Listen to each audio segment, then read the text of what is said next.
Il est fantastique, il n'a jamais été meilleur que dans ce film. Ne la touche pas, sale pute! C'était pas ma guerre! On va venir vous chercher. Si la connerie n'est pas remboursée par les assurances sociales, vous finirez sur la parade. Ayez peur. Ayez très peur. Appelez-moi Plisken. Merci de votre coopération. Bonsoir. J'ai passé l'âge de ces conneries. Et bonjour tout le monde, et bienvenue dans ce premier épisode des Watchers. Je suis Amaury Léon Campo et je serai votre hôte pour ce podcast. Et les Watchers, c'est un podcast auquel nous allons disséquer vos films préférés. Mais je ne serai pas seul puisque je serai accompagné de Camille. Bonjour. Vasco. Salut. Et Lucas. Salut. Comment ça va les copains?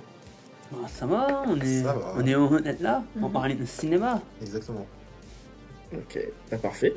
Bon, avant que nous parlions de Watchmen, nous allons nous présenter chacun notre tour et je vais commencer par Vasco. Ah ouais, bonjour, je m'appelle Vasco. Vasco, c'est un surnom d'un voyageur parce que j'aime beaucoup les voyages et la liberté. Donc voilà, moi je suis professeur de soutien dans l'école Médarsa. Et je suis aussi peut-être futur Mister Océan Indien. Voilà, c'est tout. Merci beaucoup. Ok, super. Et toi, du coup, Lucas?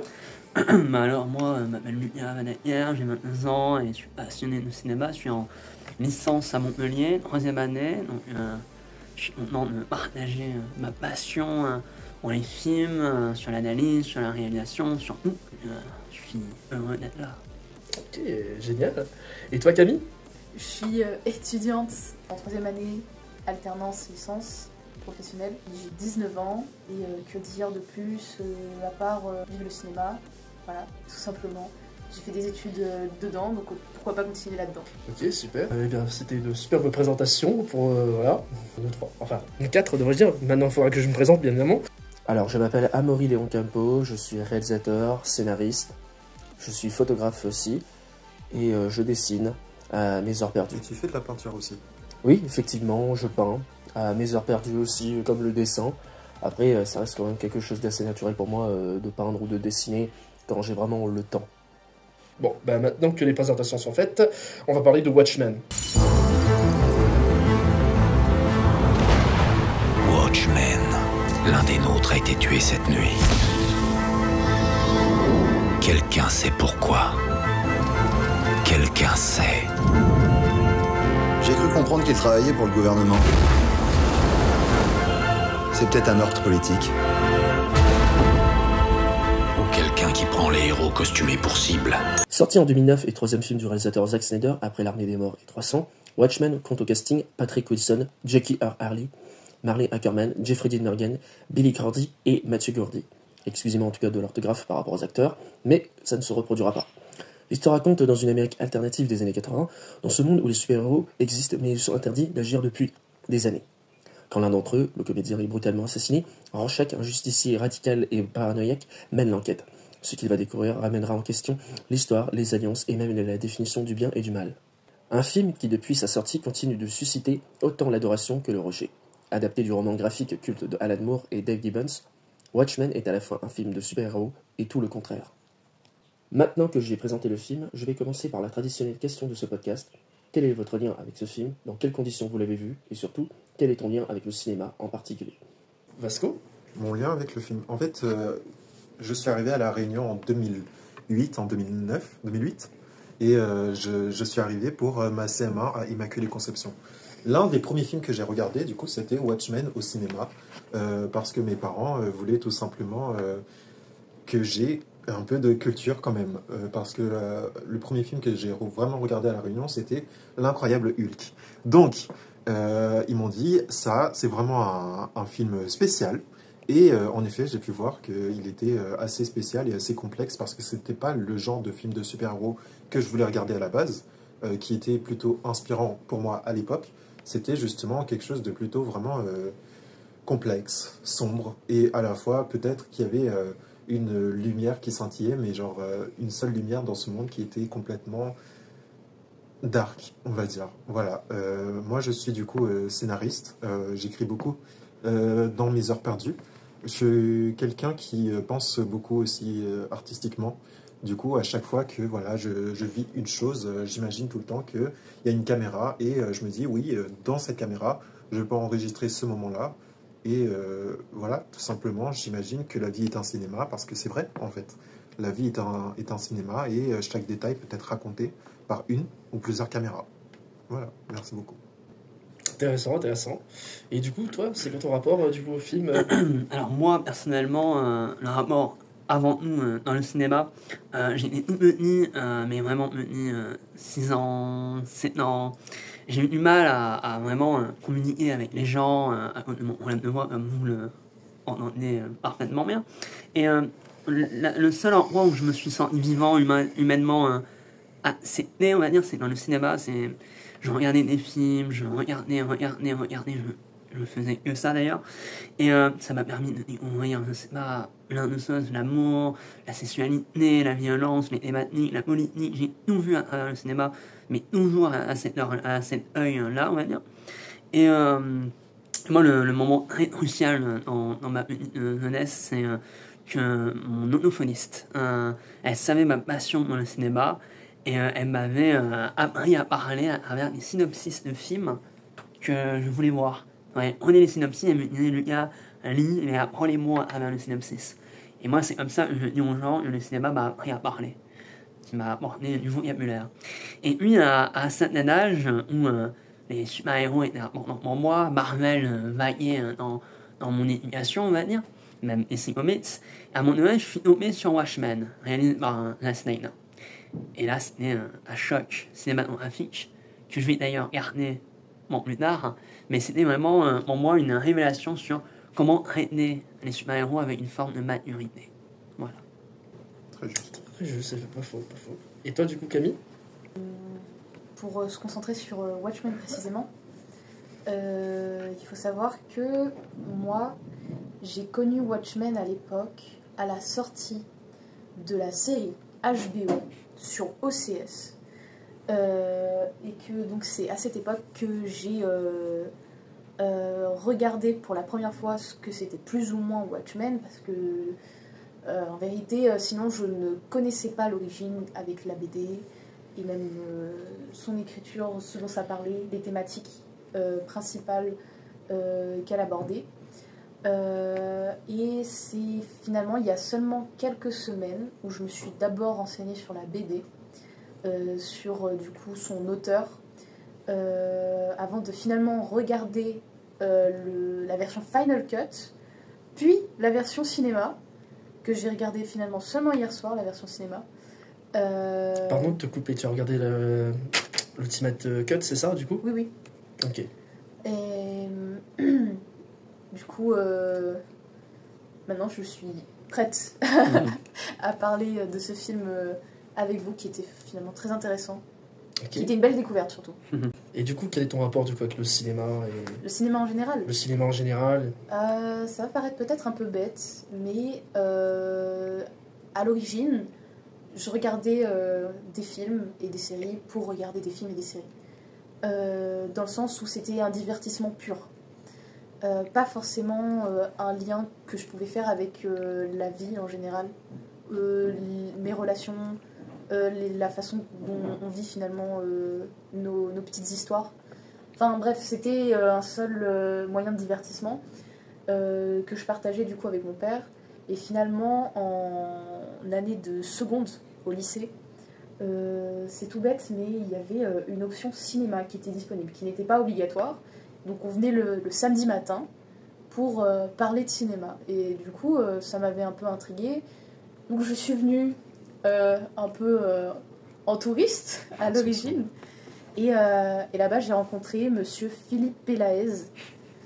Je sais pas si Lucas, peut-être tu l'as connu. Mais moi, je l'ai connu en 3e. Oh là là. C'est mon premier prof de cinéma qui m'a émerveillé. Ah oui. Émerveillé. Et cet homme-là, c'est un amoureux du cinéma et de la BD en général.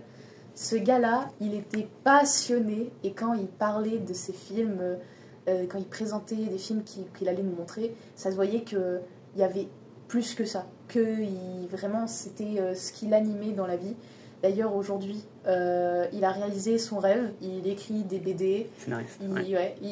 Il en sort et tout, avec Ankama notamment. Donc je suis très fière de cet homme-là qui a eu aussi des problèmes de santé pendant l'année où je l'ai eu. Donc il y a eu une période, tout un trimestre où on l'avait plus et j'étais triste. Puis il est revenu. On avait, je crois, le dernier film qu'on a vu avec lui, c'était Little Miss Sunshine. Et ouais, du coup, c'est grâce à cet homme-là que j'ai continué dans cette voie ensuite, à continuer un parcours dans l'audiovisuel en général, mais où je suis toujours restée portée vers le cinéma. Voilà. Quel homme exceptionnel en tout cas. Oui, c'est vrai. Mais d'ailleurs, on n'a pas demandé un vaisseau en lien avec Watchmen. Tu l'as vu? Moi, je l'ai vu au cinéma, tout simplement. Du coup, comme j'ai dit, D'ailleurs, 2009. mes parents, ils étaient vraiment pas absents, mais ils y travaillaient beaucoup.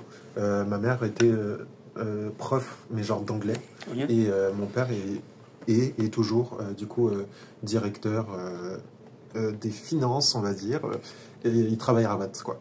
Donc, en général, les mercredis ou genre les samedis, il me laissait à la maison et il me laissait regarder ce que je voulais parce que tout simplement il ne me faisait pas confiance pour veiller sur la maison, tu vois.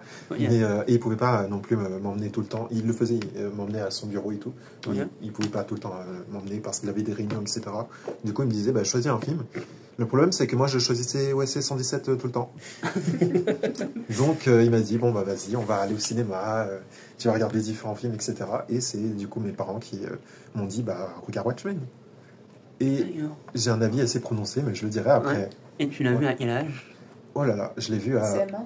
CM1 2009, Si. quand même, le film. Donc, t'avais quel âge?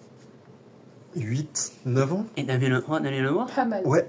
Ah ouais? Et ça l'a pas marqué, traumatisé par la violence? C'est pour ça que j'aimerais en parler après. Bien sûr, on en parlera après. Merci. Et du coup, de mon côté à moi, comment j'ai pu découvrir Watchmen et surtout mon lien au cinéma, du coup, j'ai commencé déjà par Watchmen. J'ai découvert assez tard Watchmen. À l'époque, j'étais pas encore quelqu'un qui adorait collectionner des DVD et les formats physiques en général. Je prenais assez souvent des téléchargements, on va dire, illégaux qu'on me proposait en USB, voilà. Et du coup, c'est comme ça que j'ai découvert Watchmen, sur mon ordinateur à l'époque. Quand je l'ai vu pour la première fois, c'était quand même quelque chose, à la fois une espèce de violence et une fascination pour cette espèce de film de super-héros auquel on n'a pas tendance à voir.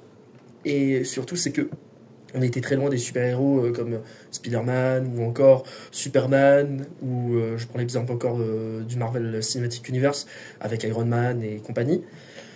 Et le fait est de voir une certaine violence dans ce type de film, c'est à la fois fascinant, comme je disais, et à la fois dérangeant.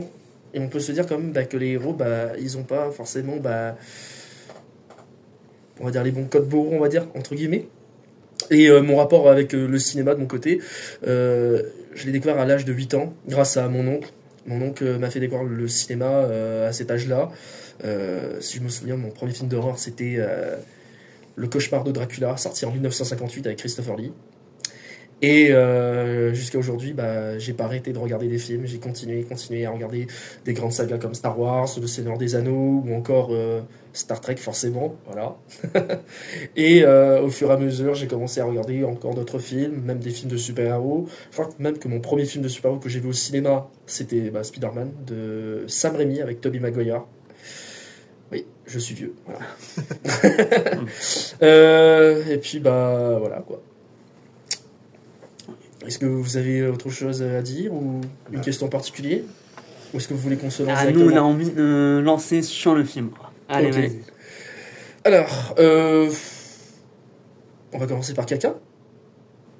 À toi l'honneur, si tu veux. Ou toi? Non, Lucas, ça me semble pas mal. Allez, Lucas, allez, vas-y. Alors, moi, mon avis, je ne vais pas développer. Moi, j'aimerais développer à travers vos avis. Mais moi, personnellement, Watchmen, la seule qui m'avait marqué quand je l'ai vu la première fois, je ne l'ai pas vu au cinéma, mais on a tellement une sens unique de le voir au cinéma. Moi, je l'ai vu sur un écran d'ordinateur. Ce n'est pas admirable, mais le travail fait quand même pas mal. On ressent la mise en scène. Moi, je vous dis clairement, c'est mon premier Zack Snyder. C'est ton premier Zack Snyder? Ça a été mon premier, je pense. Après, il y avait 300. Donc, imaginez, je rentre vraiment dans son cinéma d'une manière très brutale. Et Watchmen, qu'est-ce que c'est? C'est une promesse, visuellement, un film de super-héros qui va aller dans les données science-fiction, fantastique. Donc moi, fanard et super-héros, ben, on est fasciné par les super-héros. C'est l'idéal qu'on voit à l'écran. Et il y a eu un moment, il y a eu une séquence particulièrement où il y a deux héros qui sont dans une ruelle. Et il y a des malfrats qui viennent les entourer. Et ils vont évidemment avoir un combat.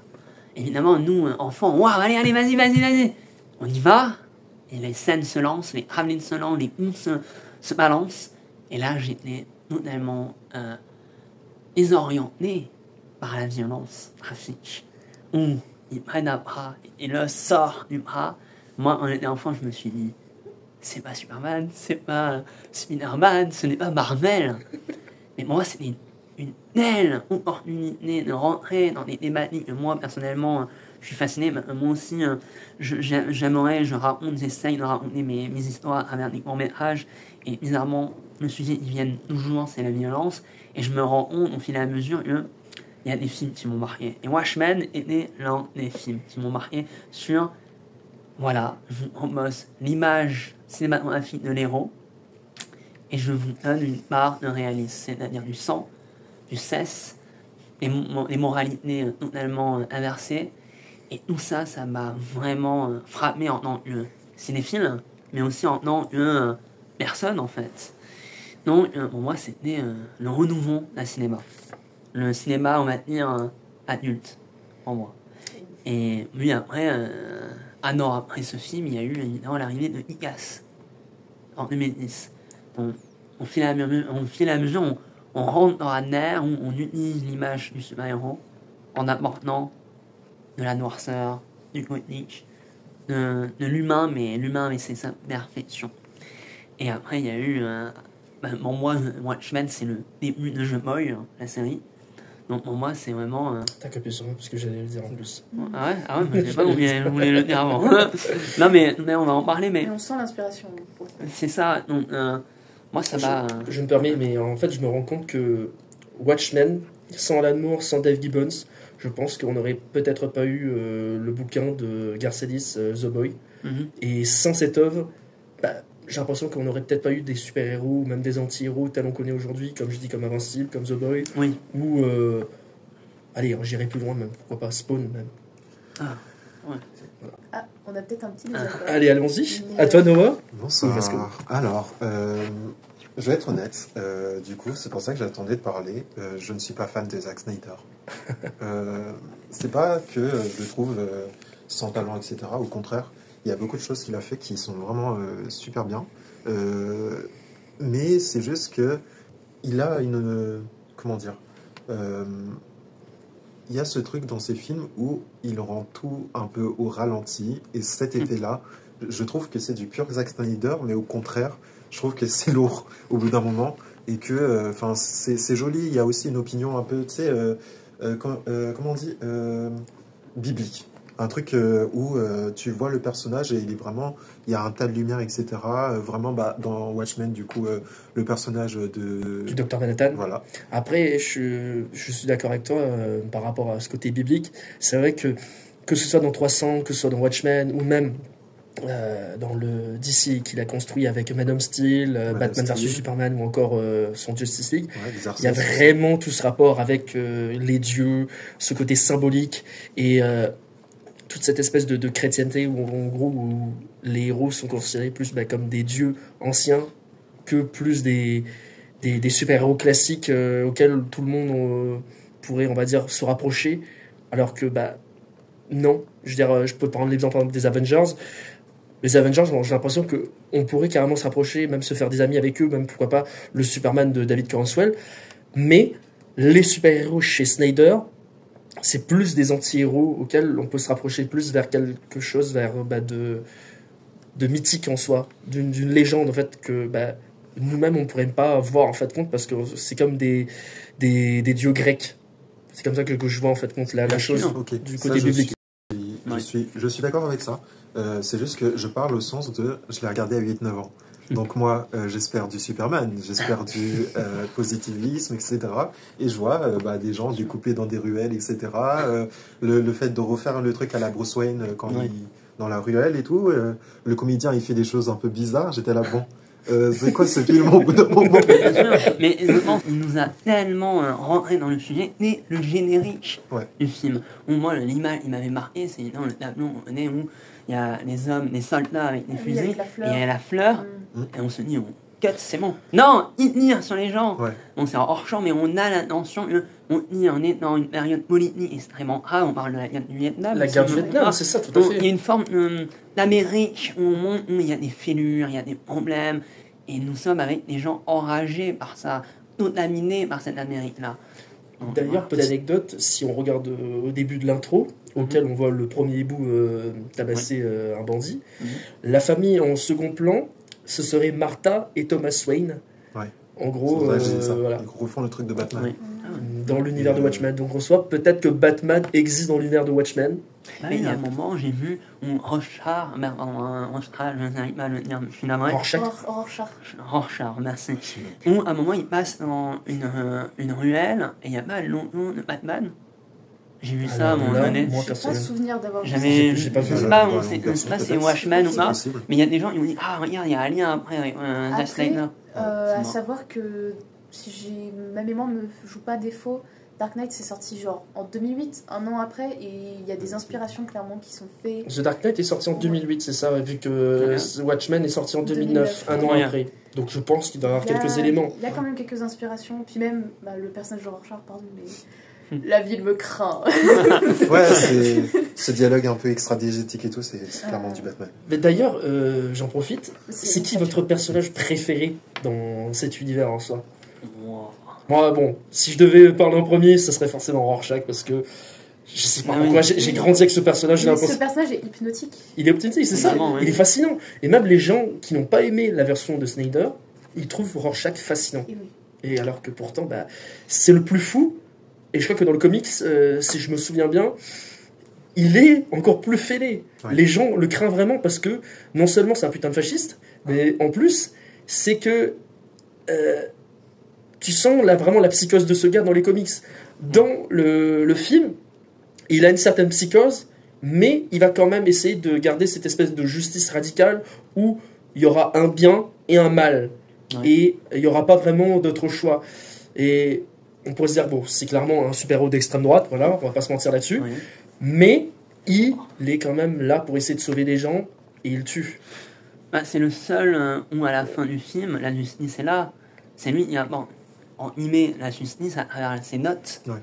Parce que moi, le truc qui m'a marqué, c'est aussi la finalité du film, où les héros ne gagnent pas. Il y a quand même une ville qui a été explosée, et il y a eu quand même des gens qui sont morts.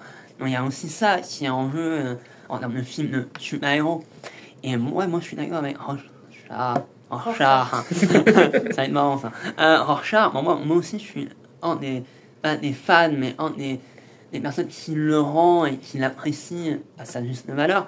Mais moi, ma première vision de lui, c'était la bande-annonce. Je ne sais pas si vous vous rappelez, mais sa phrase à la fin de la bande-annonce, c'est quand les gens vont lever les yeux dans le ciel. Les politiciens, toutes les putes. C'est ça, et les gens lèveront les yeux au ciel et disent aidez-nous, et moi, dans un murmure, je dirais non. Et là, vous vous dites c'est un film de super-héros, ça. C'est particulier. Mais ouais, Rorschach, moi, ça regarde avec cette fragilité d'horreur. Mais moi, il apporte de l'horreur avec son masque.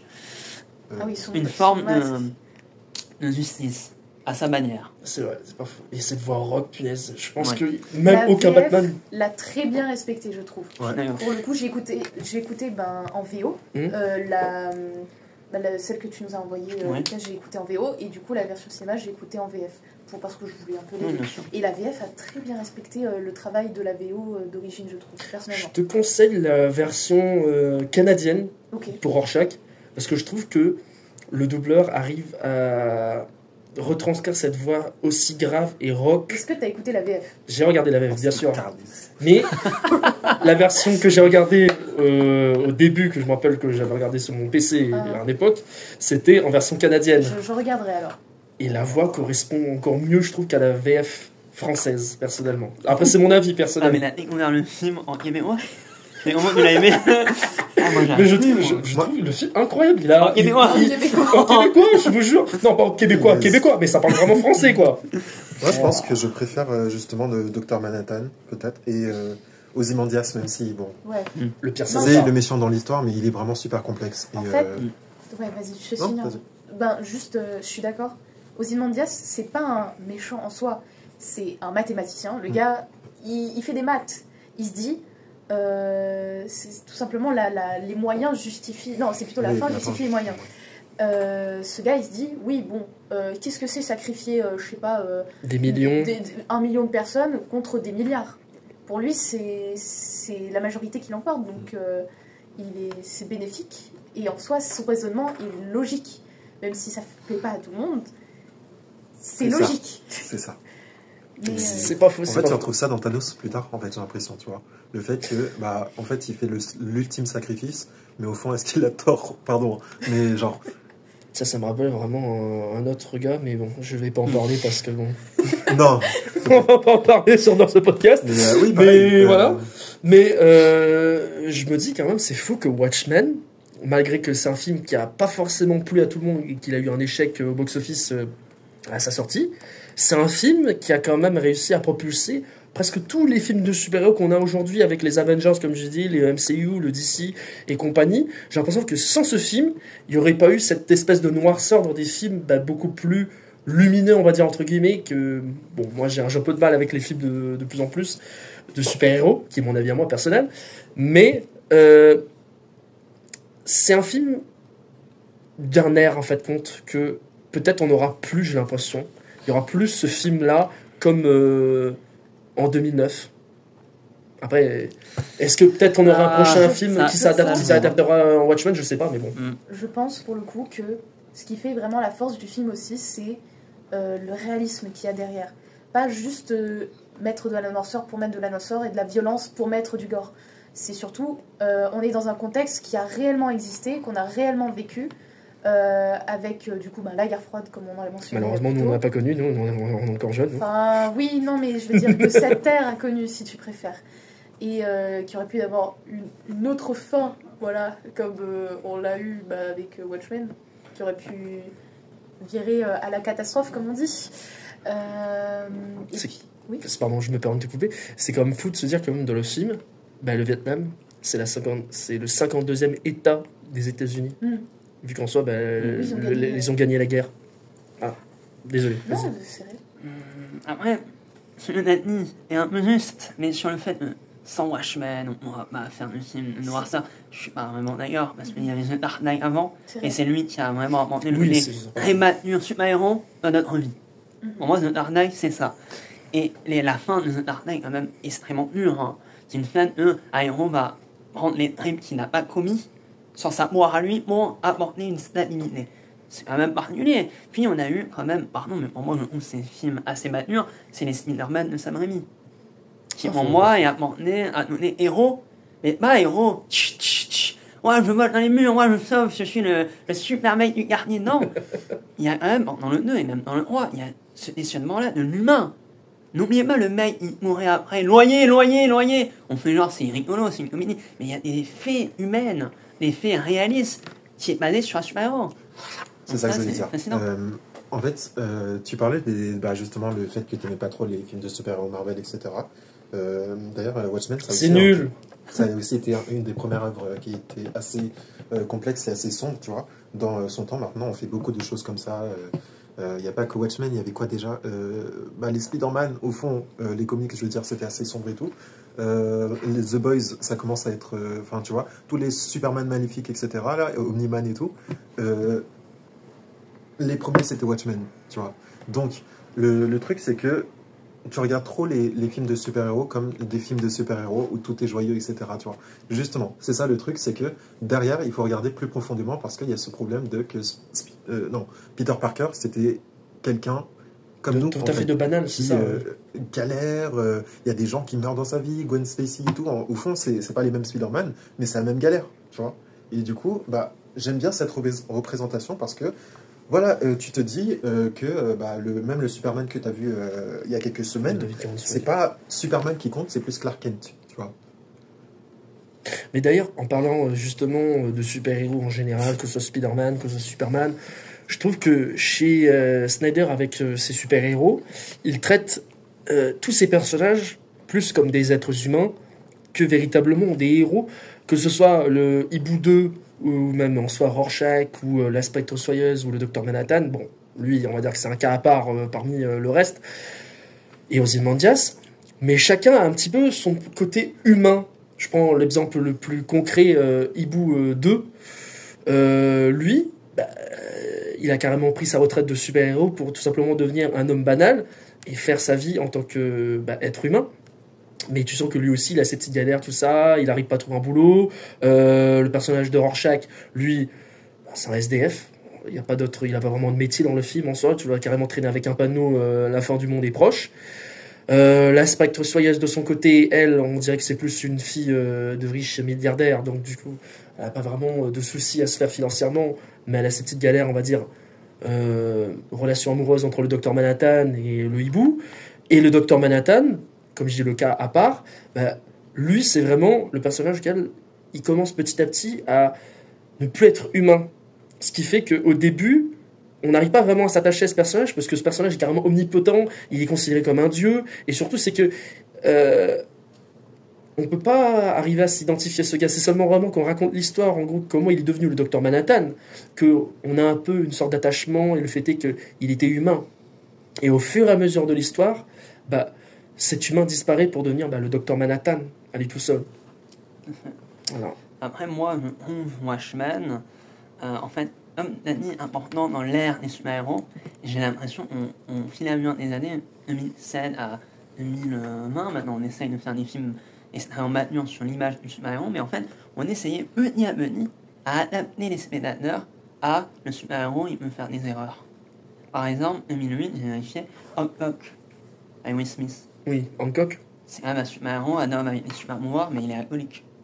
Donc, il me dit, c'est bizarre, tu vas mettre, il y a un raid à train, et il est alcoolique, ça va, rien. Je dis, oh, c'est bizarre de donner cette image-là. Et en fait, j'ai l'impression, fil et à mesure, on réadaptait les gens à l'image du super-héros, mais en apportant nos défauts à nous.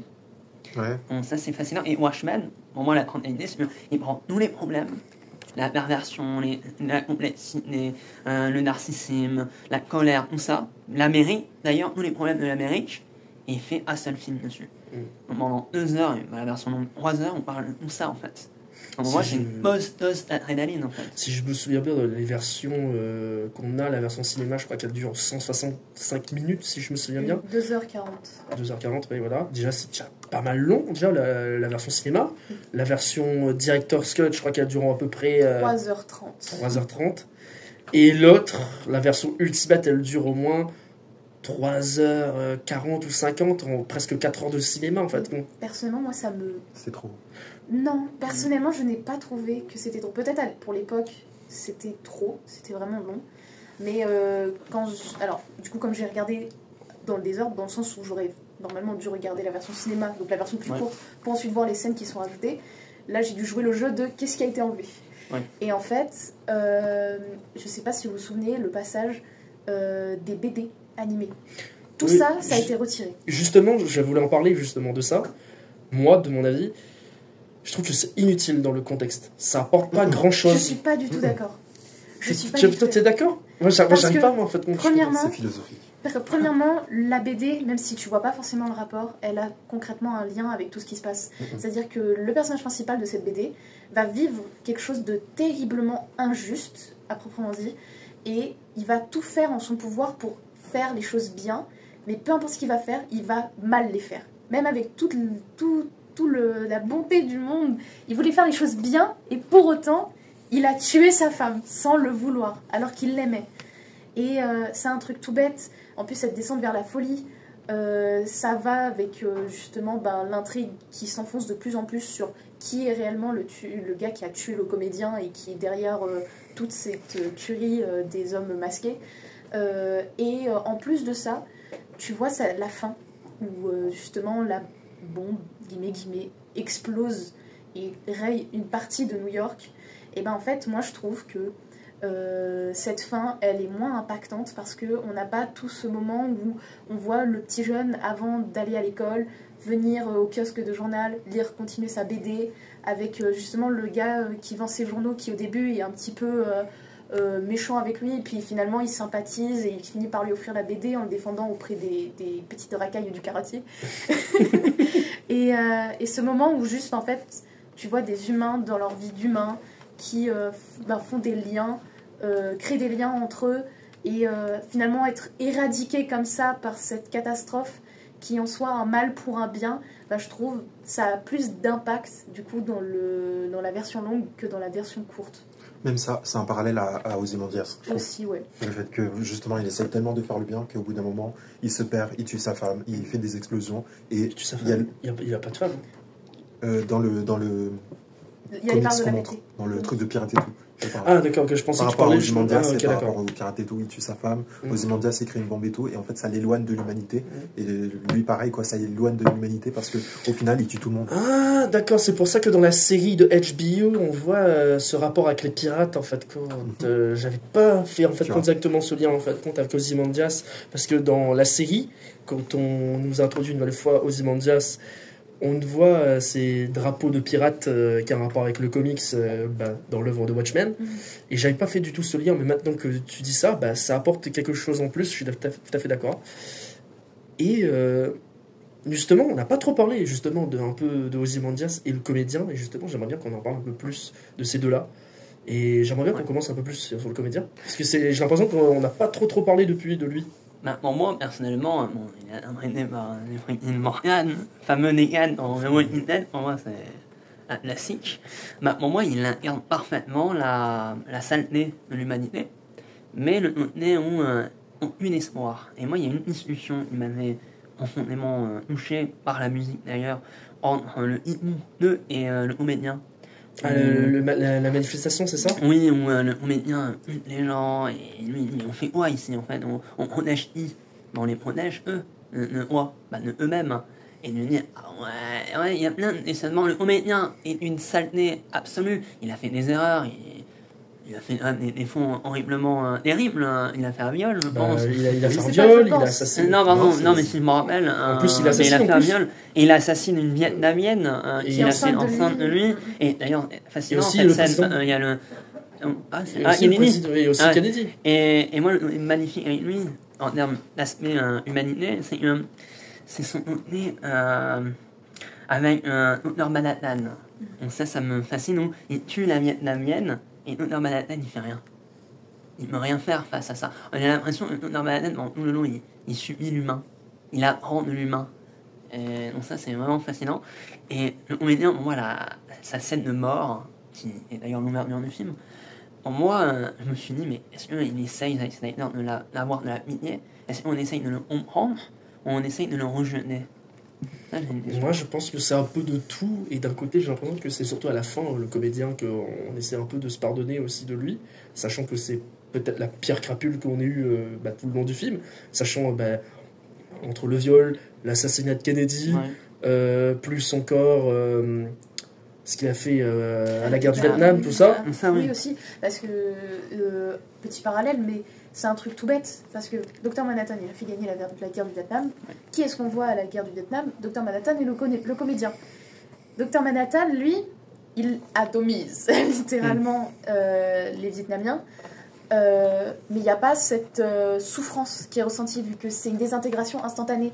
Le comédien, lui, prend du plaisir à voir les gens souffrir. Il les brûle au lance-flammes, je le rappelle. Il ne leur tire pas dessus, il les brûle au lance-flammes. C'est quelqu'un d'avare, c'est quelqu'un qui... c'est un psychopathe. Voilà. Mais déjà, dans la version longue, Ultimate, on le voit prendre son temps. À un moment, tu vas carrément utiliser son lance-flamme pour allumer son cigare avant de brûler carrément un Vietnamien qui est à moitié mort avec sa jambe amputée. Ouais. Et on sent vraiment le sadisme, mais à un point absolu.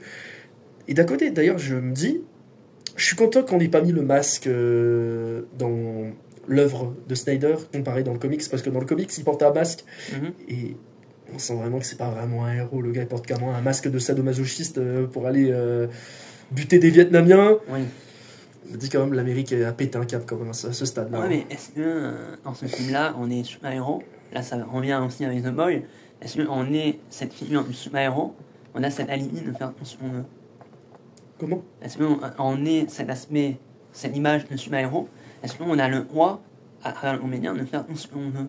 Bah, C'est-à-dire violer comme on veut, tuer comme on veut. Il y a cette image aussi, si on est super-héros, on ne peut rien faire. On le décrit très bien aussi avec le Docteur Manhattan, je trouve. Ouais. Le fait que, bah voilà, il est tout gagné, il a des pouvoirs, etc. Même s'il a été coincé dans son labo, mais le fait que, bah, si on est super, est-ce qu'on perd un bout de notre humanité, justement?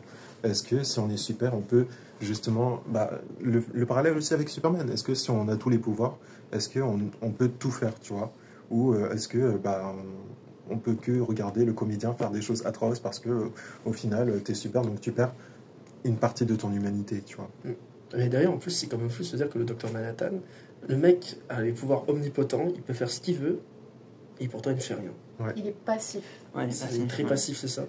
Et bon, je veux pas dire plutôt passif, je dirais plutôt neutre, hein, clairement, à ce point-là. Il est ni pour ni contre, carrément. Non, en soi. Il est mort à la fin. Ouais, Hein. voilà. Il tue un Rorschach.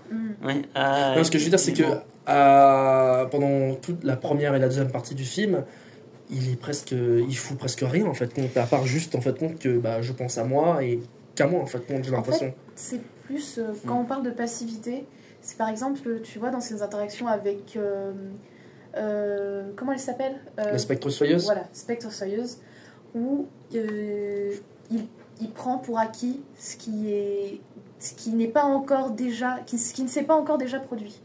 Donc, c'est quelqu'un qui, comme il connaît le futur, va rester sur ce futur. Ouais. Il va pas tenter de vouloir le modifier. Et c'est un peu comme une fatalité, entre guillemets. Mais il le ressent pas du tout de la même façon que comme si c'était grave. Au contraire, il le voit comme si c'était le destin, et puis voilà. Ok, je vois. Ouais, moi, le sujet qu'on aurait en discuté, c'est quand même l'esthétique du film. On sait quand même un film de super-héros, à mon avis, et on voit des gens déguisés en héros, et on se dit, mais c'est jamais sublimé. C'est ça qui est fascinant. Par exemple, le hibou, il y a une scène où il saute son vaisseau hibou, il saute et il y a sa cape qui vole. Pendant la manifestation. C'est ça. Ouais. Et moi, ce plan, on magnifie, mais il y a un moment où on les sublime en héros, en termes esthétiques. Ouais. Ça me rappelle vraiment avec Batman et Superman dans son univers à lui. Il arrive à symboliser ses héros, entre guillemets, bien évidemment, parce que bon, c'est pas vraiment des héros, même. J'ai l'impression que pour moi, les super-héros, que ce soit même chez Justice League, c'est pas des héros en fait. Il n'y a aucun en fait. Justice League a même plus léger que Watchmen. Oui, c'est peut-être plus léger, mais Watchmen, ça tue. Justice League, ça Après, le Batman de Snyder, il tue quand même. Comment ça s'appelle? Il accuse et il donne des sentences. Il s'est pris pour amoureux. Mais Superman, qui est quand même l'incarnation de la bonté, de la bonté. Ah, après, t'as raison, il a quand même tué Zod en Man of Steel. Je crois.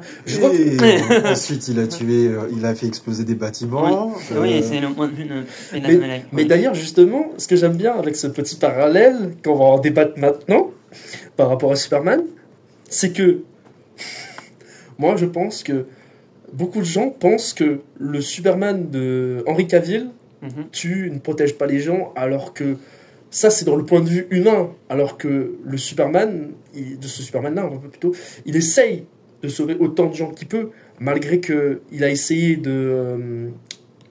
pour que Zod s'éloigne de la ville. Oui, mais il n'a pas essayé d'éviter les immeubles. C'est vrai. D'un côté, c'est pas faux. En fait, c'est l'écriture, tout simplement. Tu peux encore le comparer au Docteur Manhattan, tu vois, le fait que, bah voilà, il veut vraiment pas, Zack Snyder, montrer que c'est des super-héros, parce que les super-héros, voilà, c'est humain. Il a fait ça dans le réel, c'est comme les Dark Knight et tout, il a vraiment fait ça dans le réel et tout. Et il y a le fait que, bah voilà, il veut pas que ces héros soient parfaits, parce que tout simplement, dans la vraie vie, ça ne se passerait pas comme ça. Et tout le monde mourrait et tout. Et en fait, il y a du sens, vraiment, tu vois. Il y a cette immortalité et cette mortalité, je trouve, qui est très intéressant. C'est super, comme tu dis, se donner pouvoir, ça implique des grandes responsabilités, c'est normal.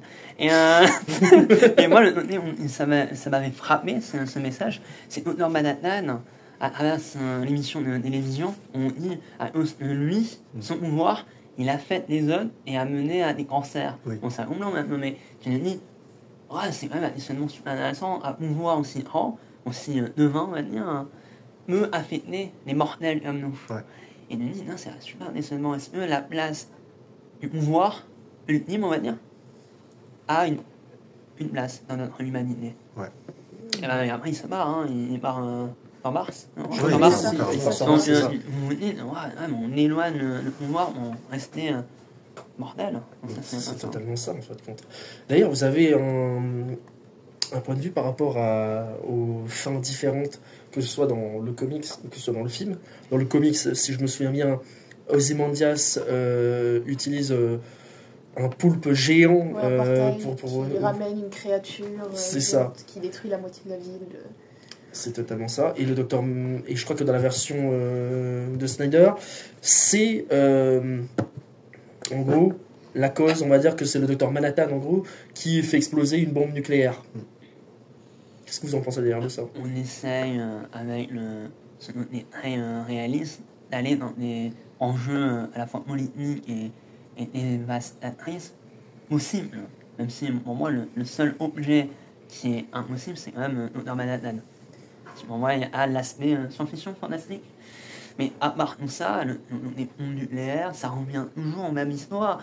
Les problèmes, les enjeux et surtout les démons de l'Amérique. C'est quand même l'Amérique qui a créé la bombe nucléaire, non? Et Oppenheimer, non? Oppenheimer. L'impression Watchmen vise du doigt les problèmes de l'Amérique et les problèmes de l'Amérique. Et le problème, c'est que c'est créé par eux-mêmes, donc ils se visent eux-mêmes le doigt. C'est même pour ça que le film n'a peut-être pas été apprécié. D'accord. Je sais que il y a des choses qui ont été reprochées. Alors, de ce que j'ai entendu, beaucoup ont reproché justement à Zack Snyder d'avoir fait un copier-coller du comic. Je comprends pas le reproche déjà premièrement parce que c'est une adaptation, donc tant mieux si elle est fidèle. Après ce changement de scène, il a fait pas mal de débats parce que de base dans la communauté du comic, ce choix il n'avait pas forcément été trop compris dans le sens où depuis le début on avait des personnages très humains, les super-héros ils n'ont pas forcément de pouvoir particulier, en tout cas qui les caractérisent vraiment comme des super-héros qu'on voit en général et qu'on entend d'habitude, à part du coup Dr Manhattan. Donc certains ont trouvé ça un peu incongru, l'arrivée de ce poulpe géant dans la ville, ramené par Ozymandias, et du coup beaucoup ont critiqué son apparition parce que ça fait très réaliste du début à la fin, et à la fin on nous sort une créature sortie de nulle part. Donc beaucoup étaient perturbés par ça. Donc je trouve que le choix d'avoir changé cette fin n'est pas forcément une mauvaise initiative, surtout que elle est plausible en soi. Surtout le contexte actuel auquel on vit avec l'Ukraine, la Russie et les États-Unis. Ouais. Je pense que puis la manipulation des masses avec les médias et tout, donc je trouve que c'est même un choix plutôt cohérent. Oui, c'est pas faux. Mais là, pour une fois, je comprends pas comment les gens ont pu se dire que c'est nul cette fin, alors que je trouve que c'est une fin cohérente et à la fois crédible et surtout elle est moderne à notre situation. Alors que si on avait utilisé un poulpe géant, je pense qu'on aurait été clairement dans les années 80. Je crois que le poulpe, je suis pas sûre du tout, il faisait peut-être référence à Cthulhu de Lovecraft. Je crois que c'est ça, une référence déjà à Cthulhu, effectivement. Ah bon. D'ailleurs, petite question pour vous. Le jaune ou orange, le truc là? Oui, Je crois que c'est ça. C'est ça, exactement. T'as lu d'ailleurs le comics? D'ailleurs, vous avez lu le comics ou pas? Non, pas Malheureusement, encore. Je me non. suis renseigné. Pas encore, mais je Non. compte me Je me suis mater. renseigné. Et nous, non. On fait mal le profite boulot. pour Non, pardon, non. Ah, c'est pas ça. En plus, j'en profite aussi, si vous voulez faire une petite pub, voilà, comme ça. Il y a la BD comics Bulle d'Océan. Voilà, donc si vous voulez le procurer, allez-y, voilà. Enfin, c'est l'ancien nom au début dans l'océan. C'est ça, voilà. Le Goldie Roger. C'est quoi? Le Goldie Roger. Oh. D'ailleurs, c'est quoi votre film préféré de Zack Snyder? Sachant que toi, t'es pas vraiment un grand fan, Vasco, mais Je vais bon. arrêter de parler. Allez. Si je devais dire mon film préféré, j'hésiterais vraiment entre Batman vs Superman et Watchmen. Mais sachant que je l'ai revu hier soir, Watchmen, je pense que je vais plus préférer Batman vs Superman. Malgré que j'aime beaucoup Watchmen, hein, mais Ouais. je pense que je l'ai tellement vu que maintenant j'ai un peu de mal à le réapprécier, surtout à l'apprécier autant. Peut-être que j'ai été un peu surdosé aussi avec du Snyder, qu'à un moment j'en ai un peu marre d'entendre ce mec. Et j'ai peut-être une préférence plutôt pour Batman vs Superman. Voilà. Je pense que honnêtement, tu as raison. Le meilleur, pour moi en tout cas, ça doit être vraiment Watchmen. Après le reste, bon, comme j'ai dit, je suis pas fan. Mais il y a des parties, comme j'ai dit, pour tous les films, il y a du positif dedans, même si je suis pas fan. Donc, je voulais parler de Justice League. Sa version à lui, pas la version pour Ave. Tant mieux, ne parle pas de la version de Josh Whedon, je ne veux pas celle-là. Sa version, et il y a vraiment de bonnes choses dedans, comme l'évolution de Flash, qui a été coupée entièrement. Donc cette partie-là, ouais, j'aime beaucoup. Donc le Justice League de Snyder, mais il y a vraiment des parties, par contre, 4 heures. Et ensuite, il y a des parties de Wonder Woman qui chantent pendant 1 heure, et elle est là, posée sur une statue. Les gars, un moment... moi, personnellement, j'adore cette scène dans laquelle quand t'as Wonder Woman et t'as la musique et quand ça me pendant 30 minutes. C'est génial. Attends, mais personnellement, je préfère cette version-là que la version de Whedon. Parce que, attends, je vais te donner des exemples personnellement dans Whedon. Dans la version de Whedon, quand la Justice League rencontre Superman, il parle un moment à un autre, parce qu'il rencontre Batman, il revoit Batman et il dit « Est-ce que tu saignes ?» Et au moment où il voit Lois Lane, il repart. Et quand ils se parlent les deux, la réplique, vraiment, je la comprends pas. Il dit « Tu sens bon ?» Alors que dans la version de Snyder, c'est « Ah, tu parles !» Ça sert à quoi ? Pourquoi de mettre « Tu sens bon ?» C'est comme tu pues.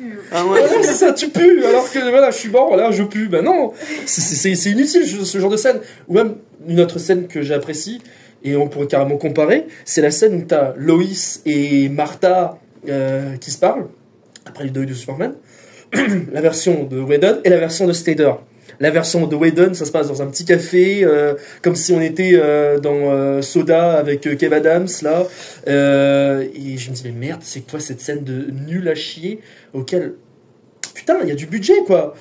Alors que dans la version de Snyder, t'as du travail. C'est fait dans un salon, il y a une lumière, c'est travaillé, il y a quelqu'un qui a carrément fait avec un étalonnage, voilà, c'est sombre, c'est beau. Enfin voilà, c'est mon avis à moi. Je crois parce qu'il est pas bien là. Attends, tu vas me dire que tu vas comparer à ça ? Non, je compare rien. Très honnêtement, je sais pas. Parce qu'en soi, j'aime bien le travail qu'il fait la plupart du temps sur, je sais pas, la mise en scène, les décors, mais est-ce que j'ai un film pour autant préféré de ce gars-là ? Je pense pas. J'ai beaucoup apprécié Watchmen pour le coup, étonnamment. Pas que j'aime pas son travail de base, mais c'est juste que j'avoue que je regardais ça, je me disais pas waouh, c'est Zack Snyder, incroyable. Je sais pas. Pour le coup, j'avoue ne pas avoir de film préféré. Même si j'ai beaucoup apprécié Watchmen, je ne sais pas si je pourrais considérer comme mon film préféré de ce gars-là, en sachant que j'ai pas non plus regardé assez. Enfin, je considère pas avoir regardé assez de films pour dire voilà, c'est une de ses meilleures réalisations. Je crois que les 2 films que j'ai vraiment, même les 3 films que j'ai carrément de ce bonhomme, c'est 300, Man of Steel et BVS, c'est tout en soi. Moi 300 est pas mal. 300, moi, personnellement, j'adore. Ah non, pardon, je te coupe. Je crois que mon préféré, c'est L'Armée des Morts. Ah, le premier. Ouais. Peut-être parce que c'est peut-être le film auquel il n'a pas encore sa patte visuelle. Et je sais pas, il y a cet hommage aussi forcément à... Il s'appelle comment encore ce réalisateur là George Romero. Voilà, George Romero. Et je me dis, putain, c'est intéressant ce qu'il fait. Sachant que plus, c'est un film carrément, si je me souviens bien, il a été critiqué, un film de droite en plus, la version de Snyder. Et la version de Romero, c'est de gauche, si je me souviens bien. Après, si je dis des erreurs... il a fait un autre film de zombies sur Netflix, Army of the Dead, c'est ça. Qui est amusant, mais le générique est super. Mais moi, le meilleur film de Snyder, j'adore Batman vs Superman, la version longue, rien, mais 300. C'est vraiment le film où ça patte gueule parfaitement. Ça patte, c'est les ralentis, c'est la violence, c'est le donné.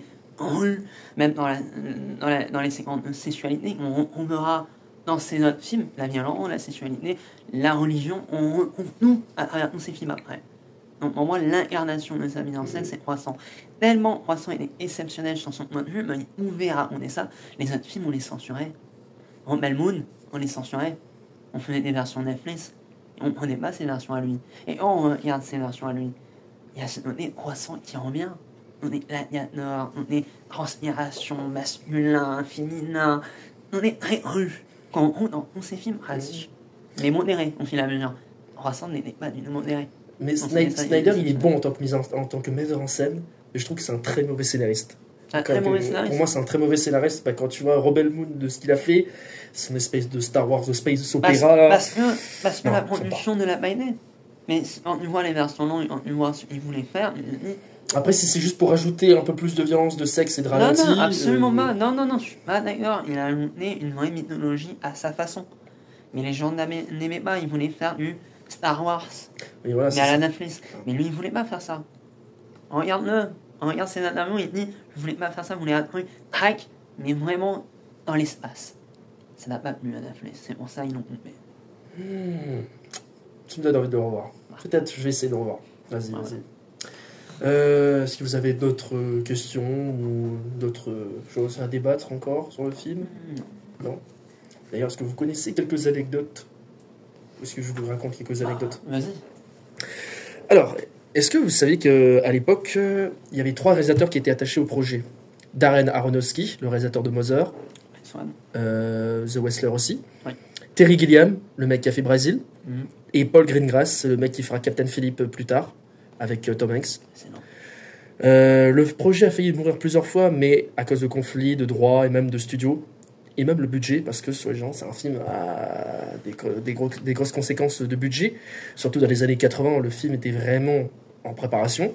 Et Terry Gilliam, il avait dit à l'époque que ce film était inadaptable à l'époque. Et finalement, Zack Snyder a repris le bébé grâce au succès de 300. Zack Snyder, c'est un fan aussi absolu du comics. Et c'est pour ça que dans la plupart du film, on voit qu'il reprend case par case la BD. Et il y a des choses qui vont pas vraiment plaire à certains fans, on va dire, du comics. C'est que Snyder, il utilise vraiment des lumières froides, des ralentis et ce côté esthétique ultra léché. Et ça va vraiment plaire à certains publics, on va dire. On a vraiment un public vraiment très Marvel, j'ai envie de dire, et un autre public vraiment qui sera pour Snyder. Les Snyder Juice, j'ai envie de dire. C'est le risque, une adaptation. On adapte un roman ou même un comics. C'est l'adaptation une personne. Il prendra ce que lui, il a aimé. Pas que tout le monde a aimé. Donc c'est ça le risque d'une adaptation. Après, je sais plus c'est qui disait qu'il aimait pas trop les ralentis dans le film. C'était toi, non? Ah non, c'est lui. Moi, j'ai rien c'est pas. Mais les ralentis, mais c'est ça, merde. En vrai de vrai, c'est vrai que je l'ai pas remarqué au premier visionnage, mais il y a beaucoup de ralentis. En vrai, avec Ozymandias, c'est expliqué facilement par le fait que c'est censé être quelqu'un de très rapide.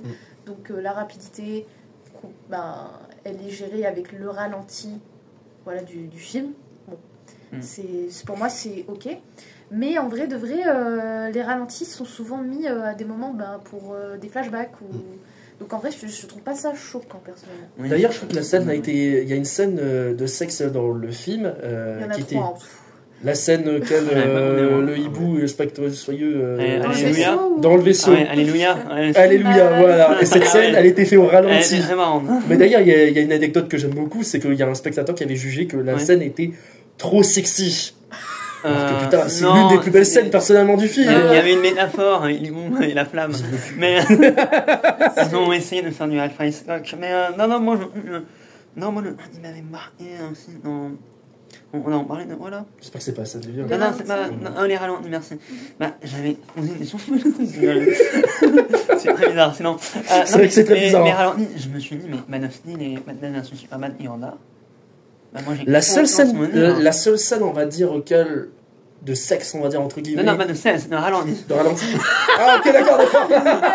Pardon, désolé, je pensais vraiment. Il y en a pas dans Man of Steel et Batman vs Superman. Je crois que dans Man of Steel, il en fait très peu. Batman vs Superman, j'en ai aucun souvenir. Si, il y en a. Si, je crois qu'il y en a un petit peu. Ah ouais, j'ai oublié. Le procès, peut-être. Peut-être le procès, hein. Très souvent avec Batman, très souvent avec Wonder Woman. Très souvent avec Batman. Non, si le truc Ah avec ouais. Superman quand il porte les trucs et tout, Oui, mais Batman, oui, à aucun moment il y a un ralenti sur lui. Si, Ah ouais. la voiture. Ah oui, oui, il a c'est fait. vrai. Ah, yes. Ben, Oui, bah maintenant, oui, ok, d'accord, oui, ça. Ouais, il y a des ralentis. Je crois que pour moi, le film de Snyder auquel il y a le plus de ralentis, c'est le Justice League de 4 heures. Il n'y a que ça. ouais, Tout le bah, temps, tout le ouais. temps, tout le temps. Ah ouais, c'est bon.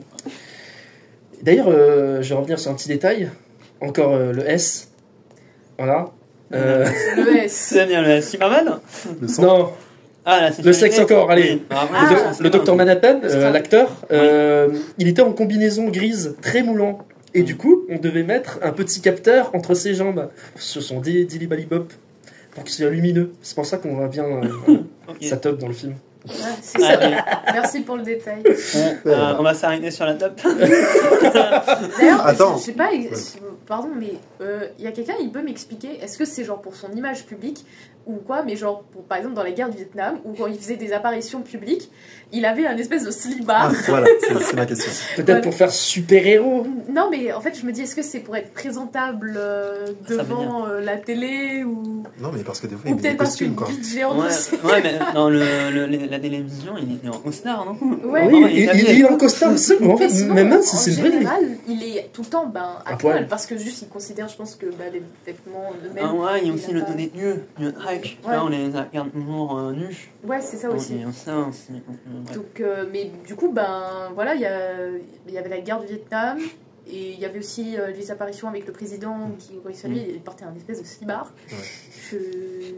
Ouais, je l'explique pas. Ah oui, c'est vrai ça. J'y pense, mais du coup, voilà, ils ont cut des moments aussi dans la version courte du cinéma. Des moments tout cons, mais du style, par exemple, dans la version longue, il y a un gars qui lui dit, ouais, tu dois avoir une marque pour qu'on puisse te reconnaître. Et là, il dit, ok, si je dois avoir une marque, Oui. voilà, au moment où il fait le symbole de l'atome sur son front, si je dois avoir une marque, autant qu'elle ait une vraie signification. Et il n'y a pas ça dans... Ils ont retiré ce dialogue dans la version courte. J'ai pas le souvenir de la version Ultimate d'un moment qui parle de ça. Hein. Tu parles dans la version longue? Ouais, dans la version longue, j'ai pas ce souvenir Si, auquel si. t'as un personnage qui parle de Il y a ça. un gars, je sais pas, ça doit être, je sais pas, un gars de la télé qui lui dit, Parce ouais, que tu dois avoir une marque. Parce que moi, dans les souvenirs que j'ai dans toutes les versions, et j'ai l'impression que c'est lui-même qui se fait un symbole sur son front. Oui, il se le fait lui-même. Il se fait lui-même, mais il y a personne qui le dit en fait. Je te jure, tu regarderas la version longue, voilà, il y a ça. Ou encore, en fait, ils raccourcissent des passages, ça rend vraiment un montage beaucoup plus accéléré. Tout con, le moment où Rorschach il se fait interroger par le gars là qui lui explique son passé, vous savez, le meurtre de la petite fille là, qui Le lui a viol, donné là. en pâture au Le chien chien. là. Tout bête, mais on n'a pas ce moment où je sais pas, je crois que c'était un médecin, je sais même pas c'est qui le gars avec sa mallette là qui lui montrait les images symétriques, j'ai oublié comment on appelle C'est un psychologue. Bah, Un psychiatre, je sais pas. on n'a pas, on cut vraiment une partie où le psychologue il dit on peut rien faire pour lui, nan, nan. C'est bête hein, mais du coup ça accélère vraiment le montage, on tombe directement après dans la cantine où il tabasse l'autre mec, vous n'êtes pas, ce n'est pas vous, c'est pas moi qui suis prisonnier. J'aime beaucoup personnellement cette réplique parce qu'en fait les gars ils se rendent compte que ce mec c'est un gars dangereux qui est prêt à buter tout le monde en fait. Non, c'est un extrémisme. Mais il y a aussi tout simplement la dernière scène qui m'a marqué qu'ils ont cut, c'est avec le hibou de en gros vous savez son mentor là il se fait assassiner brutalement, Tabassé. Non il est mort là. Mais genre avant de se faire assassiner il se fait tabasser. Oui aussi, c'est pas très convivial, oui. Et donc avec Rorschach ils vont chercher les coupables et ils nous cut un passage qui est pour moi vraiment super important. C'est le moment où le hibou se rend compte que c'est eux qui lui ont fait du mal et où il s'énerve contre le gars et qu'il est en train de le tabasser à 2 doigts de le tuer.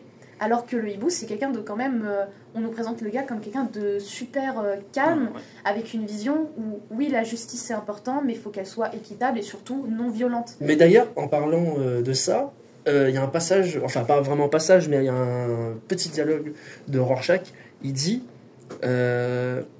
Daniel, enfin il dit, enfin je suis pas très sûr qu'il dit Daniel, mais il dit pas devant les citoyens. Ouais. Et en gros, je pense que ça veut dire tout simplement que le hibou doit sûrement tuer, on va dire entre guillemets. Non. Tu penses pas? Non. Oh, les gens à la rue, ils sont pas en forme, hein. Oui, non, mais pas le hibou en lui-même, je veux dire.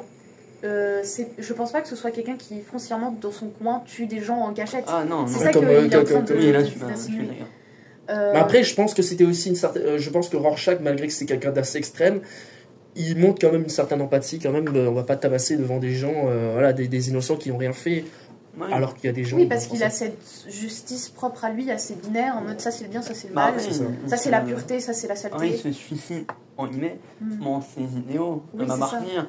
C'est quand même à la fin, son monologue, on va dire, face à Dr. Manhattan. Jamais de compromis, voilà, même face à l'apocalypse. Ils font détruire les gens qui sont sous les habitations, mais non, moi, à la fin, ils se montrent super-héros, en fait. Donc, voilà. Voilà. Et c'est ça la force de leur dualité avec le hibou et Rorschach. Voilà. Ah, moi, il y a une forme de compassion ouais, c'est ça. Quand ils se parlent, j'ai l'impression que le Rorschach, c'est un grand dépressif, et le hibou, il essaye de l'aider, tu vois. Ouais. Mais j'aime bien leur conversation. Voilà. Dernière anecdote d'ailleurs que j'aimerais bien dire. Est-ce que vous saviez qu'il y a eu une guerre judiciaire entre la Fox et la Warner? Parce qu'en gros, tout simplement, la Fox détenait certains droits du comics. Et... Pourquoi tu fais un doigt d'honneur, toi? Ah, ok, d'accord. Et du coup, en fait, en 2009, il a failli avoir un blocage par rapport à la Fox. Et la Warner a décidé tout simplement de trouver un petit arrangement en apportant des millions de dollars de compensation pour éviter le blocage. Ah oui. Voilà, maintenant vous le saurez. Mais est-ce qu'il était rentable, en finale? Moi, je pense quand même qu'il était rentable quand même. Le film, malgré qu'il a eu, soi-disant, un échec, ouais. Je pense qu'il n'a pas dû atteindre non plus le milliard. Clairement pas, je crois, par rapport à ce qu'ils avaient dépensé pour le film. Ça a remboursé ce qui avait été utilisé pour le film, mais avec les bénéfices, il n'y avait presque rien. Ouais, presque rien, au niveau des bénéfices, il n'y avait presque rien. Okay. Et d'ailleurs, j'en profite pour poser les deux dernières questions de ce podcast. Alors, pourquoi selon vous, Watchmen n'a pas touché le grand public autant que les autres films de super-héros? Et ma deuxième question, c'est est-ce qu'on peut encore faire un film de super-héros aussi sombre et politique aujourd'hui dans le paysage de Marvel ou de DC? Oui. J'ai la réponse pour la deuxième question, mais pas pour la première. Mais honnêtement, c'est sorti quand on était tous... Enfin, on n'est pas de la même génération, hein, mais je pense que c'est sorti quand on était vraiment tous enfants, à mon avis. Et mes parents ont dû croire que... Enfin, voilà, c'était un truc pour enfants et tout. Mais même ça, je pense qu'il y avait aussi des films à côté qui étaient un peu... dans les... Non, je sais plus s'il y avait les Amazing Spider-Man, tu sais, les trucs comme ça, là. Les trucs qui percent un petit peu plus, parce que c'est justement destiné pour les gens qui aiment le fantastique, plus le fantastique, bataille, etc., et qui se finit bien, tu vois. Alors que là, c'est vraiment un monde où personne s'en sort. Personne. En soi, c'est comme on l'a dit plus tôt, c'est un mal pour un bien. Dans le sens où, grâce à cette annihilation... Ouais, grâce à Ozymandias, c'est... Ouais. On peut dire clairement génocide. Ouais, grâce à ce génocide, et maintenant, la Russie, les États-Unis s'entraident, et donc la paix règne, en fait. Mais d'ailleurs, c'est une paix très bancale, mais qui est là pourtant. Mais d'ailleurs, en fait, je me rends compte que, techniquement, le Dr Manhattan, c'est un produit américain, et en soi, c'est un rapport avec l'Amérique. Donc je me dis quand même que à quoi ça sert que ça se passe à New York? C'est le rapport avec les Américains. Je vois pas pourquoi est-ce que les Russes ou les autres pays devraient s'allier avec les Américains, justement. Justement parce que cette annihilation s'est faite à New York, donc en Amérique.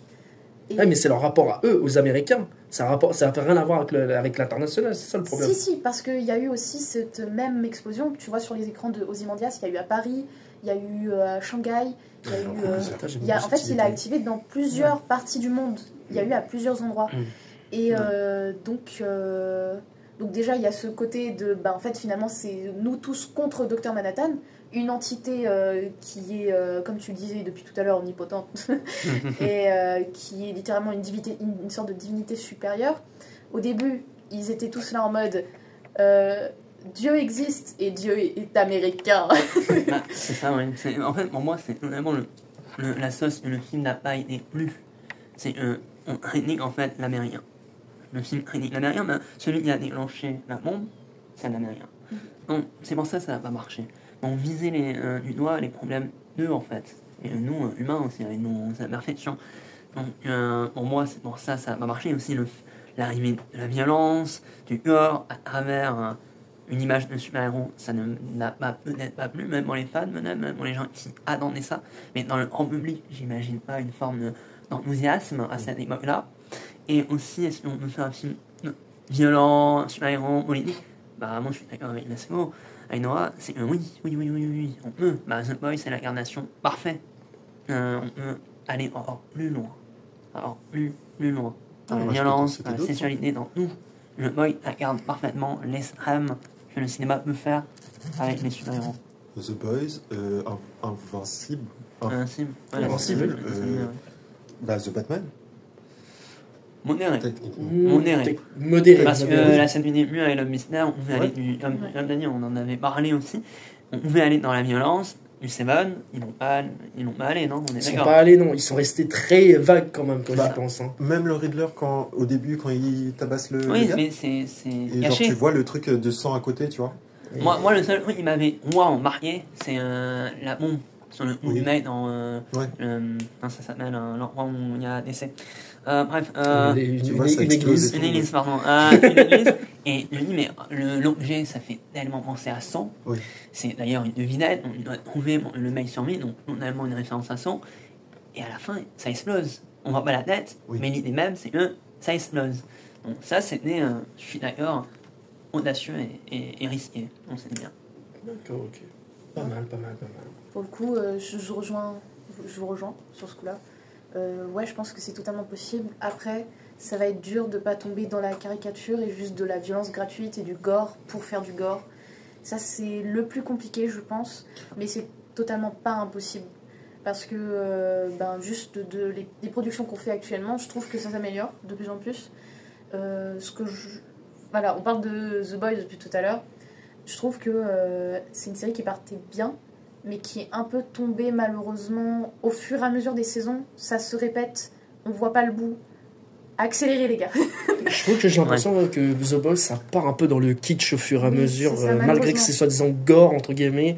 Ça s'arrête un peu là au final, on reste sur notre fin. Ouais, en fait, j'ai l'impression que The Boy, c'est vraiment... ok, il y aura des super-héros violents, c'est un truc auquel la violence sera là, présent. Ouais. Mais il n'y a pas grand-chose. C'est bien comme base. C'est très bien comme base. Mais c'est-à-dire que maintenant, on est à quelle saison? Je crois que c'est la saison 4. La saison 4, ouais. La saison 5 va sortir bientôt, là. Ouais, voilà. Et au final, en fait, on est un peu resté au même stade qu'au début. Il y a eu des changements, il y a eu de l'évolution. Surtout avec... comment il s'appelle? Yuri. Oui, Homelander, qui est genre le personnage que tout le monde est en kiff dessus, voilà, disons les termes, hein. C'est le Superman de The Boy, voilà. C'est ça, voilà.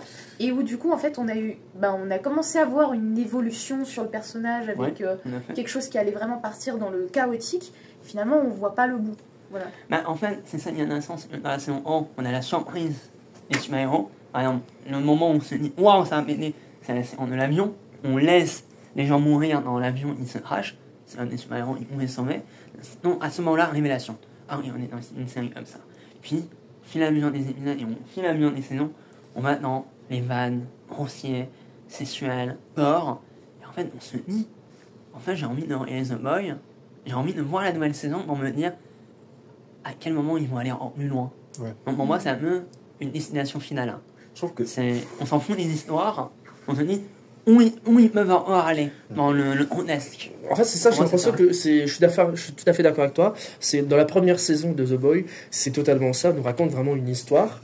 Et au fur et à mesure, j'ai l'impression qu'il s'éloigne de plus en plus de la BD et même en soi de ce que Garth Ennis a fait. Il y a toujours cet univers Garth Ennis, cette espèce de violence, cette espèce de sexualité, de blagues, tout ça. Parce que il y a ça vraiment dans les comics, des blagues pipi caca, j'ai envie de dire entre guillemets. Mais ça part, j'ai l'impression, un peu dans la même direction que Walking Dead et ça commence un peu à m'agacer, moi, personnellement. Ouais, je trouve qu'on fait trop de ce genre-là. Même les Superman, méchants et tout, en fait, ça commence à me saouler et ils font des choses vraiment gore pour faire du gore. Et il n'y a pas assez comme je dis, de scénarios, de choses bien écrites, etc. Parce qu'après, comme avec Homelander, ça fait 4 saisons, il faut pas grand chose honnêtement, et c'est juste la dernière saison où je vais pas spoiler mais ça va péter et tout quoi, mais c'est dommage, et je trouve qu'il n'y a pas assez aussi de d'espoir, tout simplement.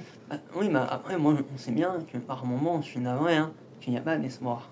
Il y a une forme de réalité. Eux, ils racontent les The Boys dans une Amérique qui est malheureusement la leur hein, en ce moment. Avec Donald Trump, tout ça.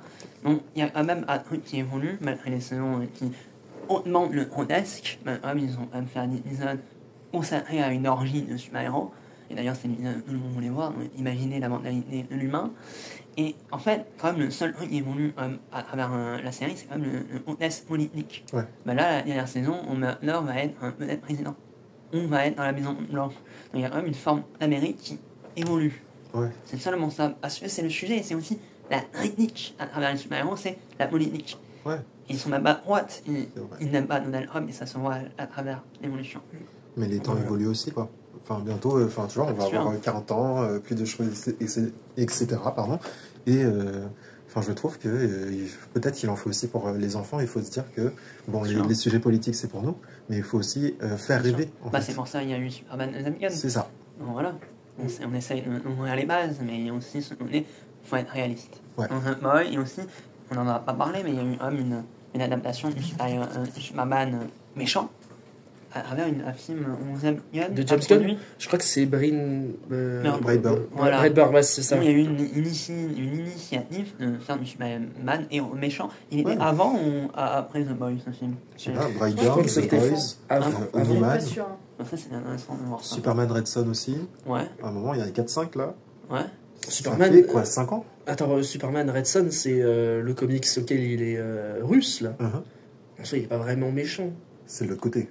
Il est juste du côté de l'URSS. Ouais. Mais en soi, il garde toujours son côté kryptonien parce qu'à la fin, il réussit quand même à sauver des gens. Oui. Mais la bande-annonce fait croire. Pour moi, le Superman vraiment méchant dans les comics, c'est avec Tonton H. Parce qu'il y a un comics auquel Superman est adopté par Tonton H. Ouais, après il y a une justice. C'est mieux comme exemple, je pense. Mais après, je crois que j'en ai un peu marre personnellement que ce soit le Superman de Snyder auquel on a voulu rendre ouais, c'est un dieu, oui, Superman c'est un méchant, ceci, cela. Je suis pas tout à fait d'accord. Je pense que Superman aussi, c'est aussi quelqu'un qui apporte de la bonté, c'est aussi l'ami de tout le monde, normalement, et c'est censé représenter ça, on va dire, l'espoir, on va dire, entre guillemets. Et ce qui est tout à fait l'inverse de Watchmen et de Dr Manhattan. Voilà. Surtout, ce qui était bien avec Watchmen, c'était voir autant de psychologies différentes dans un même film, autant d'esprits qui se contredisent entre eux. C'est vrai que ça a apporté une plus-value à la série. Ouais, une bonne dynamique pour le coup. Donc, est-ce qu'on retrouvera cette même dynamique un jour dans... je suis en train de me poser la question dans un autre film qui serait pas forcément sur les super-héros, mais ce serait un peu dommage, je pense. Peut-être qu'il faudra attendre la prochaine série sur Amazon avec Spider-Man de Nicolas Cage, sachant que ce sera ultra sombre. Peut-être qu'ils vont retourner vers cet univers un peu plus sombre et dark des super-héros. On verra. Le soldat de l'hiver, encore une fois. Hein. C'est pas dark et tout, mais techniquement, il y a politique. Oui, c'est très politique, c'est sûr. Mais après, quand je dis dark en soi, c'est dans l'aspect, dans l'histoire en soi. Je parlais plus du fait des personnages qui étaient assez complexes. Même Civil War. Nick Fury, tu sais pas si tu peux lui faire confiance. Bucky, le méchant là, il est sur la ligne, on va dire. Après, si je dois comparer Civil War à BVS, je vais pas vous mentir, je préfère quand même BVS sur certains points. Non, mais bien sûr. Attends, je vais prendre un exemple, d'accord ? On va prendre le cas de Civil War quand les super-héros se battent dans un aéroport. Je parlais cette scène... Je parlais du soldat de l'hiver. Ah, ok. Pas des Civil War, du coup. C'est moi qui parlais de Civil War. Hein ? Ah, pardon. Oui, en fait, je parlais de... En fait, je t'en train de parler, en fait. Vas-y, continue. C'est pas très gentil. Du coup... Non. Toi, là. Bon, c'est vrai qu'on va passer les 2 heures déjà. Il est déjà 1h28 déjà, quand même. Pas mal. C'est déjà pas mal, effectivement. Bon, je dis juste... Bon, c'est quoi, je pense qu'on va peut-être s'arrêter là, je pense, sur le coup. Non, mais finis ce que tu as dit. Fini.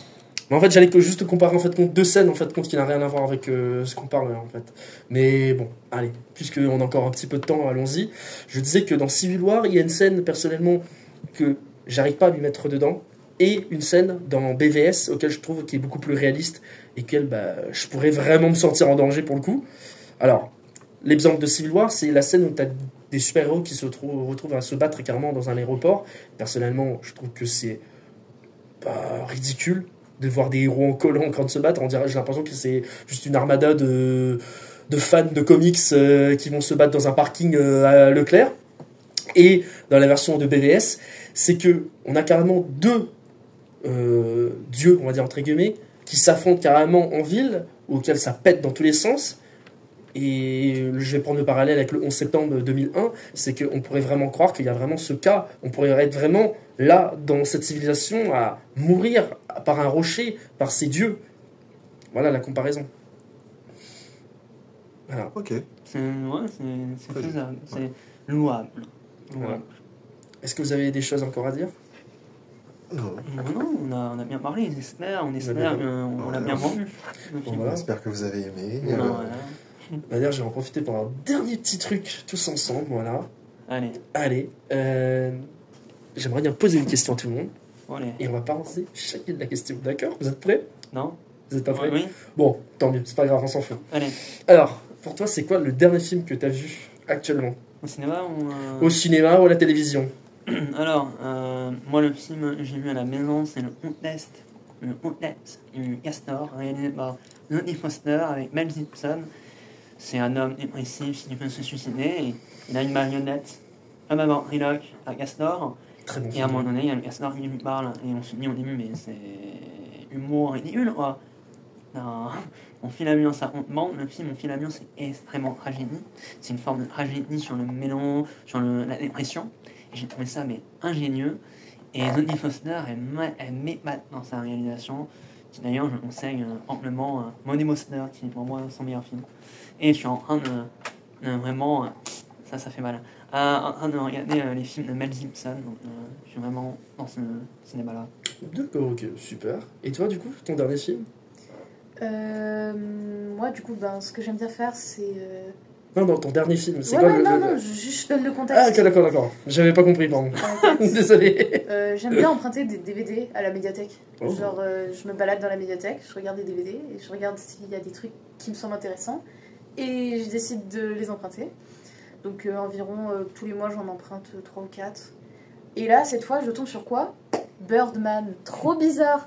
Ce film, je l'ai vu avec mon grand-père quand j'étais un peu plus jeune. Pas si lointain que ça, mais voilà quoi. Et j'avais souvenir que c'était un bon film. Maintenant, j'avais pas souvenir que c'était un excellent film. Et donc, je l'ai revu et waouh. C'est une dinguerie dans sa mise en scène, dans sa façon de filmer, dans même l'acting. Genre, c'est impressionnant. J'étais mais vraiment bouche bée. Tous les plans séquences. Oh là là, j'étais mais époustouflée. Mais j'étais un peu triste parce que il y a le disque qui était un peu rayé, donc il y avait 2 scènes qui ont dû sauter. Ah merde. Mais c'est des courts passages, mais c'est important quoi, si je veux dire. Oui. 10 secondes déjà, c'est énorme. Là, on parlait de 1 minute entière quoi qui sautait. Et tu sais, c'est quelle scène alors il y avait la scène, il y avait une première scène, c'était celle où la fille de Emma oui, enfin l'actrice du coup, voilà, qui était avec le comédien voilà, ils étaient sur le toit en train de discuter. Donc toute cette discussion, enfin une grosse partie de la discussion, elle est skip. Deuxième fois, c'est lors de je crois que c'était la 3e représentation de la pièce de théâtre. La 3e quand il sort en slip, enfin il se retrouve en slip dehors. Et là, j'étais dégoûtée. Il l'a revu sur YouTube. Non, du coup. Mais il faut absolument que je le vois. J'étais. Ah merde. Mais d'ailleurs, en plus, en parlant de ce film, je trouve que j'aime bien le fait que l'acteur principal soit Michael Keaton, pardon.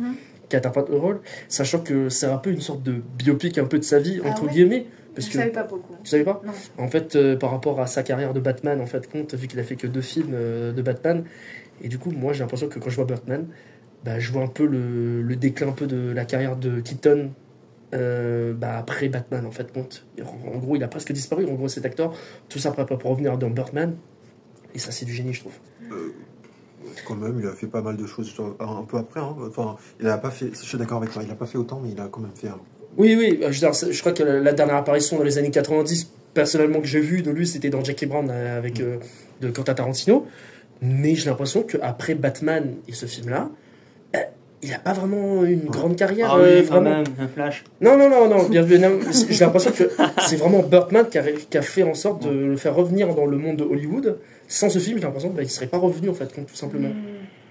Bon, Flash, on va pas en parler. Pardon, mais Burton, c'est quand même Burton. Burton. Oui. Donc quand même, il a Oui, mais là, il a fait le nœud. mais je te parle de Michael Keaton. Michael Keaton, après les Batman, il n'a pas vraiment fait grand-chose. Hein. Regarde sa filmographie, moi j'ai pas l'impression qu'il a fait de grands films après ça. Hein. Il a disparu après. Hein. Bon, maintenant à ton tour, mon cher Vasco. C'est quoi le dernier film ou la dernière série que tu as vu? Alors, j'ai vu au cinéma Together, c'était très très bien, waouh! Il était incroyable, c'était vraiment... c'est un chef-d'œuvre. J'ai vu chez moi, j'ai revu X-Men First Class, parce que j'adore le race. Alors, attends, non, je recommence, pardon. Pardon, non, c'est pas ça. C'est que j'ai vu X-Men le commencement, c'est juste que l'aspect où ça parle de mutants, et justement, je trouve que c'est très... pas réel. Je trouve que c'est vraiment un gros parallèle à notre monde, etc. Et ça m'intéresse beaucoup. Le fait que, justement, on ne s'intéresse pas au professeur Charles Xavier, mais plus à Magneto, qui n'est pas un personnage gentil, quoi. C'est vraiment un personnage touché par, justement, la Seconde Guerre mondiale, qui a été un chiffre avant tout, et qui a décidé de faire sa vie comme il l'entend, et du coup, rattraper leur violence en essayant d'impliquer sa violence à lui, en fait. Il y a une espèce de cercle vicieux comme ça, des cercles de haine, en fait, que vraiment, ça fait un personnage assez complexe, en fait.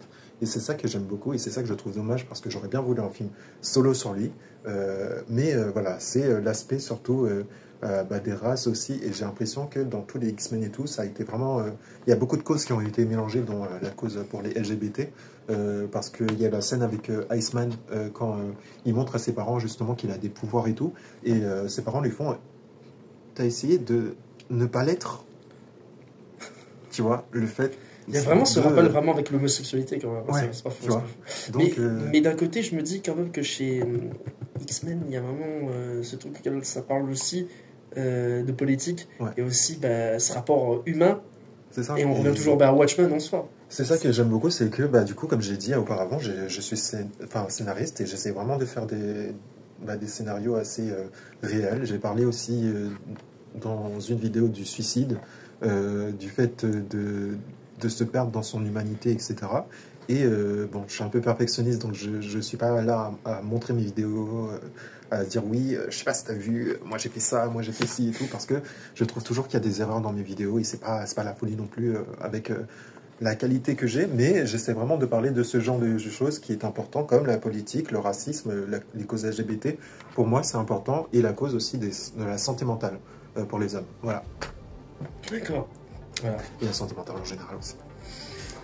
Voilà. Bien heureusement. Ouais. Bon, moi je pense que j'ai peut-être un dernier film. Voilà. Moi de mon côté, j'ai vu avec ce cher jeune homme qui est en face de moi, Together, et bien évidemment Lucas aussi, que j'ai vu. Tu m'as oublié l'enculé. Et je trouve que ce film est vraiment génial, c'est un superbe film que je vous conseille. Il y a vraiment tout ce rapport humain entre un couple auquel parfois ça va mal, parfois ça va bien, et cette espèce de toxicité auquel on peut vivre dans une relation, et que je pense que parmi tout le monde qui est ici présent a connu ce genre de relation. Et moi je recommande ce film, voilà. Donc, pour moi je vais dire une seule chose, Absolute Cinéma, voilà. Il a rigolé quand il y avait des gens qui se sont transformés et qui ont été défoncés avec les corps et qui se sont emmêlés. Il a fait Bah voilà, parce que peut-être c'est mieux que les Marvel, les trucs de DC à la con. Voilà. J'aime pas les trucs de super-héros. Voilà. C'est peut-être c'est pour ça que ce sera le premier et la dernière fois que je ferai un film de trucs de super-héros dans ce podcast.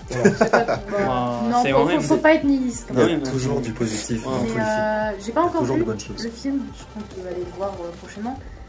Par Jamais de compromis, pas même face à l'apocalypse. C'est quoi le truc avec les corps qui se fusionnent? Est-ce que c'est comme dans Fear and Hunger? J'ai rien dit. Bah non. Je n'ai rien dit. Ok. Il faut vraiment rien raconter, c'est le suspense. Regarde-le, tu verras. Parce que- C'est du génie. Genre dans Non. Fear and Hunger, je sais pas si vous connaissez un peu. Dedans, ben ça existe le mariage, et le mariage en fait c'est littéralement l'accouplement et la fusion de deux personnes.